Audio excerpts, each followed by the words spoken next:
मेरे पास यहाँ पे एक लेंस है, एक कॉन्वेक्स लेंस, और इसकी फोकल लेंथ दी हुई है कुछ 5 सेंटीमीटर के बराबर। अब इस लेंस के सेंटर से कुछ 6 सेंटीमीटर की दूरी पे मैंने एक ऑब्जेक्ट को रख दिया है। अब देखो, इस ऑब्जेक्ट की इमेज बनने वाली है इस लेंस के थ्रू।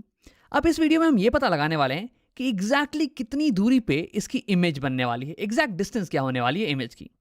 तो देखो, एक तरीका तो ये है कि तुम इस पूरे सेटअप को पेपर पे ड्रॉ कर लो और उसके बाद रे डायग्राम की मदद से ये पता लगा लो कि एग्जैक्टली इंटरसेक्शन कहाँ होने वाला है, वहीं पे बनने वाली है तुम्हारी इमेज।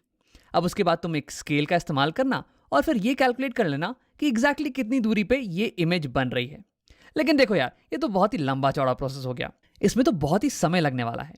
इसलिए इस बार हम मैथ्स का इस्तेमाल करने वाले हैं। हम एक फॉर्मूले का यूज करेंगे और उसकी मदद से हम इस डिस्टेंस को, इमेज के डिस्टेंस को आसानी से कैलकुलेट कर पाएंगे बिना रे डायग्राम का इस्तेमाल किए हुए। तो यहां पे हम एक फॉर्मूले का इस्तेमाल करते हैं और उससे हम कहते हैं लेंस का फॉर्मूला, लेंसेज फॉर्मूला। देखो, ये फॉर्मूला कहता है कि 1/f is equal to 1/v minus 1/u।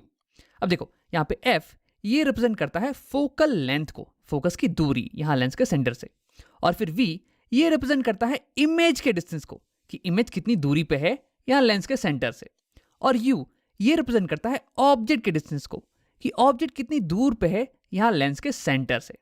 अब देखो, इस फॉर्मूले को देख के तुम्हें मिरर फॉर्मूले की याद आ रही होगी। मिरर्स के केस में, कर्व्ड मिरर्स के केस में हमने एक सिमिलर फॉर्मूले का इस्तेमाल किया था। वहां पे हमने कहा था कि 1/f is equal to 1/v plus 1/u, यही अंतर है। मिरर फॉर्मूले में हम 1/v प्लस 1/u का इस्तेमाल करते हैं और लेंस फॉर्मूले में हम 1/v माइनस 1/u का इस्तेमाल करते हैं। मैं हमेशा इस चीज में गलती कर देता हूं, लेकिन तुम इस बात का बहुत ही अच्छे से ध्यान रखना। अब देखो, यहाँ इस लेंस फॉर्मूले में 3 वेरिएबल्स हैं, f, v और u। अब अगर इन तीनों में से किसी भी दो की वैल्यू तुम्हें पता हो तो उन दोनों की वैल्यू तुम इस फॉर्मूले में डालना और तीसरे वाले की वैल्यू आसानी से निकल के आ जाने वाली है। हाँ, बस एक चीज का ध्यान रखना कि ये सारी वेरिएबल्स साइन सेंसिटिव हैं, तो यानी कि इनकी वैल्यू डालने के पहले एक बार साइन का ध्यान जरूर रख लेना। अब देखो, सही साइन कौन सा होगा, इसके लिए हम इस्तेमाल करने वाले हैं साइन कन्वेंशन का। अब एक बार याद कर लेते हैं कि साइन कन्वेंशन के रूल्स क्या क्या थे। तो साइन कन्वेंशन का पहला रूल ये कहता है कि जितनी भी डिस्टेंसेस मेजर करनी हो ना, वो सारी डिस्टेंसेस मिरर या फिर लेंस के सेंटर से होने वाली है। मिरर के केस में इस सेंटर को हम पोल बुलाते हैं और लेंस के केस में इस सेंटर को हम ऑप्टिकल सेंटर बुलाते हैं। तो यानी कि सारी डिस्टेंसेस हम ऑप्टिकल सेंटर से मेजर करने वाले हैं। जैसे कि मैं कहूं ऑब्जेक्ट डिस्टेंस, तो यानी कि मैं मेजर करने वाला हूं इस पॉइंट से लेके ऑब्जेक्ट तक की डिस्टेंस, और वो हो जाएगी मेरी ऑब्जेक्ट डिस्टेंस। अब देखो, सेकेंड रूल कहता है कि जो भी मेजरमेंट हम इंसिडेंट रे की डायरेक्शन में लेंगे ना, उसे हम पॉजिटिव साइन के साथ लिखने वाले हैं। देखो, ये होगी मेरी ऑब्जेक्ट। अब इससे रे निकलेगी और राइट डायरेक्शन में चल के जाएगी और फिर मेरे लेंस पे इंसिडेंट होने वाली है, यानी कि राइट डायरेक्शन ये हो जाएगी इंसिडेंट रे की डायरेक्शन। और जो भी मेजरमेंट हम राइट डायरेक्शन में लेने वाले हैं वो पॉजिटिव साइन के साथ हम लिखेंगे इस केस में, और जो भी मेजरमेंट हम लेफ्ट डायरेक्शन में लेंगे ना, उसे हम नेगेटिव साइन के साथ लिखने वाले हैं। हाँ, तो ये तो हो गए साइन कन्वेंशन के 2 रूल। वैसे एक तीसरा रूल भी है, लेकिन वो हाइट से रिलेटेड है, ऑब्जेक्ट और इमेज की हाइट से, लेकिन उसका इस्तेमाल तो हम अभी करने वाले हैं नहीं, तो उसे अभी रहने ही दो। अब इन साइन कन्वेंशन का इस्तेमाल करके हम सारे वेरिएबल्स की वैल्यू साइन के साथ लिखते हैं। तो देखो, सबसे पहले मुझे दिया हुआ है कि ऑब्जेक्ट की डिस्टेंस क्या है, वो है 6 सेंटीमीटर, लेकिन अब उसे हम साइन के साथ लिख लेते हैं। अब पहला रूल है कि हम सारी डिस्टेंसेस को ऑप्टिकल सेंटर से मेजर करने वाले हैं, लेंस की सेंटर से, और ऑब्जेक्ट ये यहाँ लेफ्ट साइड में लाई करता है, तो यानी कि ये ऑप्टिकल सेंटर से लेफ्ट साइड में 6 सेंटीमीटर की दूरी पे है। अब देखो, इंसिडेंट रे थी राइट साइड में और ऑब्जेक्ट डिस्टेंस ये है लेफ्ट साइड में, यानी कि इंसिडेंट डायरेक्शन के ऑपोजिट डायरेक्शन में, नेगेटिव डायरेक्शन में, और इसलिए हम ऑब्जेक्ट डिस्टेंस को माइनस साइन के साथ लिखने वाले हैं। अब उसे लिख लेते हैं, u हो गया ऑब्जेक्ट डिस्टेंस और ये होने वाला है -6 सेंटीमीटर। हाँ, अब आओ एक और वेरिएबल दिया हुआ है उसकी बात कर लेते हैं, फोकल लेंथ। तो फोकल लेंथ f ये हो जाएगा 5 सेंटीमीटर। लेकिन कौन सी फोकस की हम बात कर रहे हैं? देखो, लेंस के केस में 2 फोकस होते हैं। यहाँ देखो, एक लेफ्ट में फोकस है और एक राइट में फोकस है। तो किस फोकस को हम कंसिडर करने वाले हैं इस एग्जांपल में? अब देखो, ऐसा करने के लिए हम एक स्पेशल रे का इस्तेमाल करने वाले हैं। ऑब्जेक्ट से जो भी रे निकल के आ रही है जो कि पैरेलल हो प्रिंसिपल एक्सिस के, वो लेंस को हिट करने के बाद ना ये फोकस से जाने वाली है। अब देखो, क्योंकि ये लेंस कॉन्वेक्स लेंस है जो कि कन्वर्ज करता है, ये रिफ्रैक्शन के बाद इस रे को कन्वर्ज कर देगा। कन्वर्ज मतलब कि एक पॉइंट की तरफ झुका देना, तो यानी कि पैरेलल रे को ये फोकस की तरफ झुका देने वाला है और वो इस फोकस की तरफ झुकाने वाला है। और इसलिए हम इस फोकस का इस्तेमाल करने वाले हैं इस एग्जाम्पल में। ये हो जाएगा प्राइमरी फोकस। अब अगर मैं इस फोकस की डिस्टेंस को लिखूं करेक्ट साइन के साथ, तो देखो मैं ऐसे लिखूंगा, ये होगी ऑप्टिकल सेंटर और यहां से कुछ 5 सेंटीमीटर राइट डायरेक्शन में है ये फोकस। राइट डायरेक्शन हो गई इंसिडेंट रे की डायरेक्शन, यानी कि पॉजिटिव डायरेक्शन। तो यानी कि ये फोकल लेंथ इस केस में हो जाएगा +5 सेंटीमीटर। तो मैं लिखने वाला हूं focal length is equal to +5 centimetre. और ये तो था कॉन्वेक्स लेंस के केस में। अब यहीं पे अगर कॉन्केव लेंस होती ना, तो concave lens parallel incident rays को डाइवर्ज कर देती है कॉन्वर्ज करने के बजाय। डाइवर्ज का मतलब होता है छितरा देना। और ऐसा लगता है कि ये रेस, डाइवर्जेंट रेस, ये इस फोकस से आ रही हैं। तो कॉन्केव लेंस के केस में ये वाली फोकस हो जाएगी प्राइमरी फोकस, और उस केस में हम लिखने वाले हैं फोकल लेंथ को नेगेटिव साइन के साथ। लेकिन हाँ, अब कॉन्वेक्स लेंस के केस में हमने पॉजिटिव लिख दिया है। तो अब देखो, हमें 2 वेरिएबल्स की वैल्यू तो पता है, ऑप्टिक डिस्टेंस और फोकल लेंथ की। अब इन दोनों की वैल्यू अगर मैं इस फॉर्मूले में डालूं, लेंस फॉर्मूले में, तो मुझे इमेज डिस्टेंस की वैल्यू पता चल जाने वाली है। तो अब इसे सब्स्टिट्यूट करते हैं। सबसे पहले हम लिखेंगे 1/f और f की वैल्यू है +5 centimetre is equal to 1/v।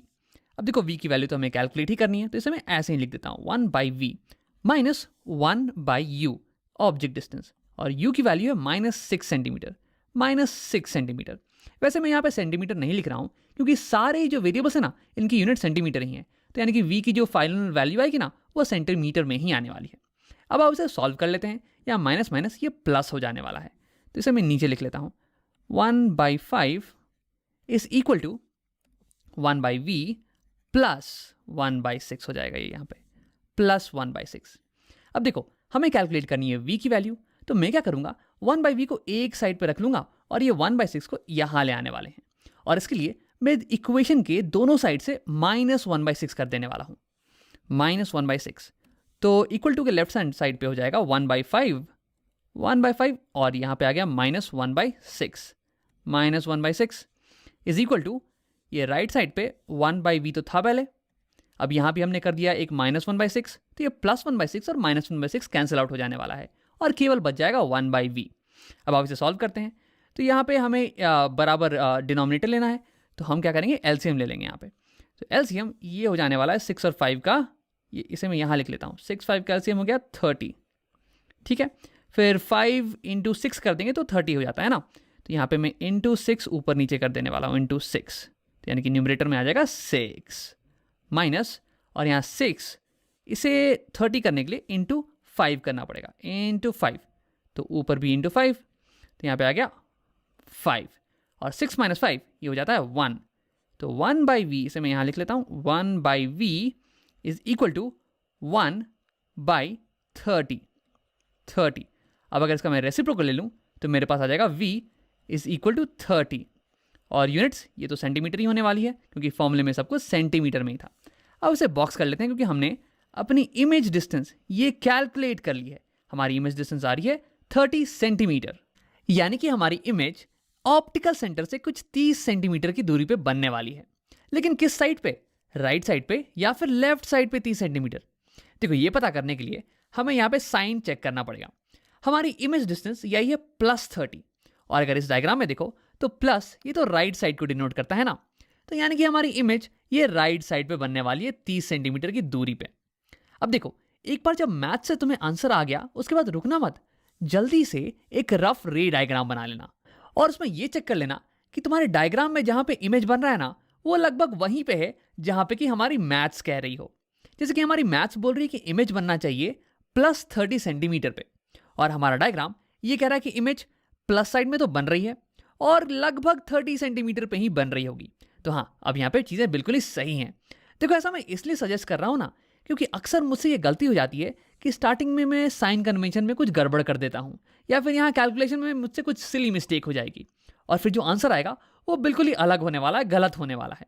अब इससे तो क्या होगा कि सारी मेहनत बर्बाद हो जाएगी ना यार।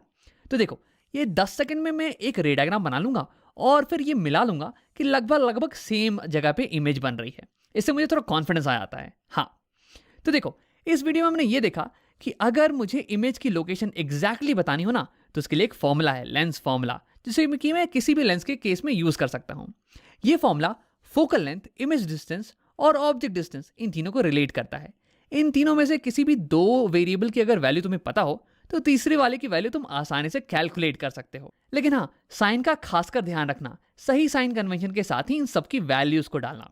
अब देखो, एक बार जब तुम्हारे पास मैथ से आंसर आ जाए तो रुकना मत, जल्दी से रे डायग्राम बना के एक बार इमेज की लोकेशन को चेक कर लेना कि वो इमेज की लोकेशन मैथ्स के हिसाब से लगभग वहीं पे है या नहीं।